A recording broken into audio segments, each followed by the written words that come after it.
жер бізге аманат, Аллаштың баласы. Ел мен жер бізге аманат, Аллаштың баласы. Қазақстанда мемлекеттік тіл төңірегінде тағы да дау басталды. Бәріне Тіл майданы YouTube арнасының видеолары себепкер. Шетелдегі ресейліктер ісімен айналысатын федералдық агенттік басшысы Қазақстан билігі орыс тіліне қатысты ұлтшылдар әрекетіне реакция білдірмей отыр деді. Агенттік кейіннен Қазақстан мен Қырғызстанда орыстарға жек көрініш бар, шабуылдар жасалып жатыр деп мәлімдеді.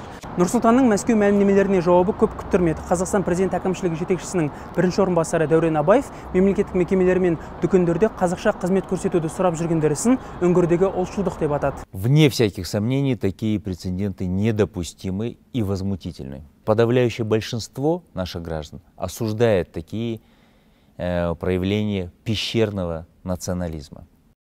Біз осы уақытқа дейін өкіметтің барлық қиқым-сиқымына шыдап үндемей келдік қой, біз өкіметке қарсы шықпадық. Бірақ бұдан былай осы тіл майданына жаңағы Абаевтың сөзі сияқты тіл майданына қарсы шығатын өкіметті, президенттің айтқан сөзін тыңдамайтын өкіметті бір күнде алып тастаймыз. Қазақ тілі ол біздің ата-бабамыздан қалған тіл. Тіл бар жерде жер бар, жер бар жерде ұлт бар. Тілімізден айырылсақ, ары қарай барлығынан айырыламыз. Сол үшін дайын болыңдар ағайындар. Абаев, Пабаев деген ана майда-шүйда қиқым-шиқым тыңдамаймыз.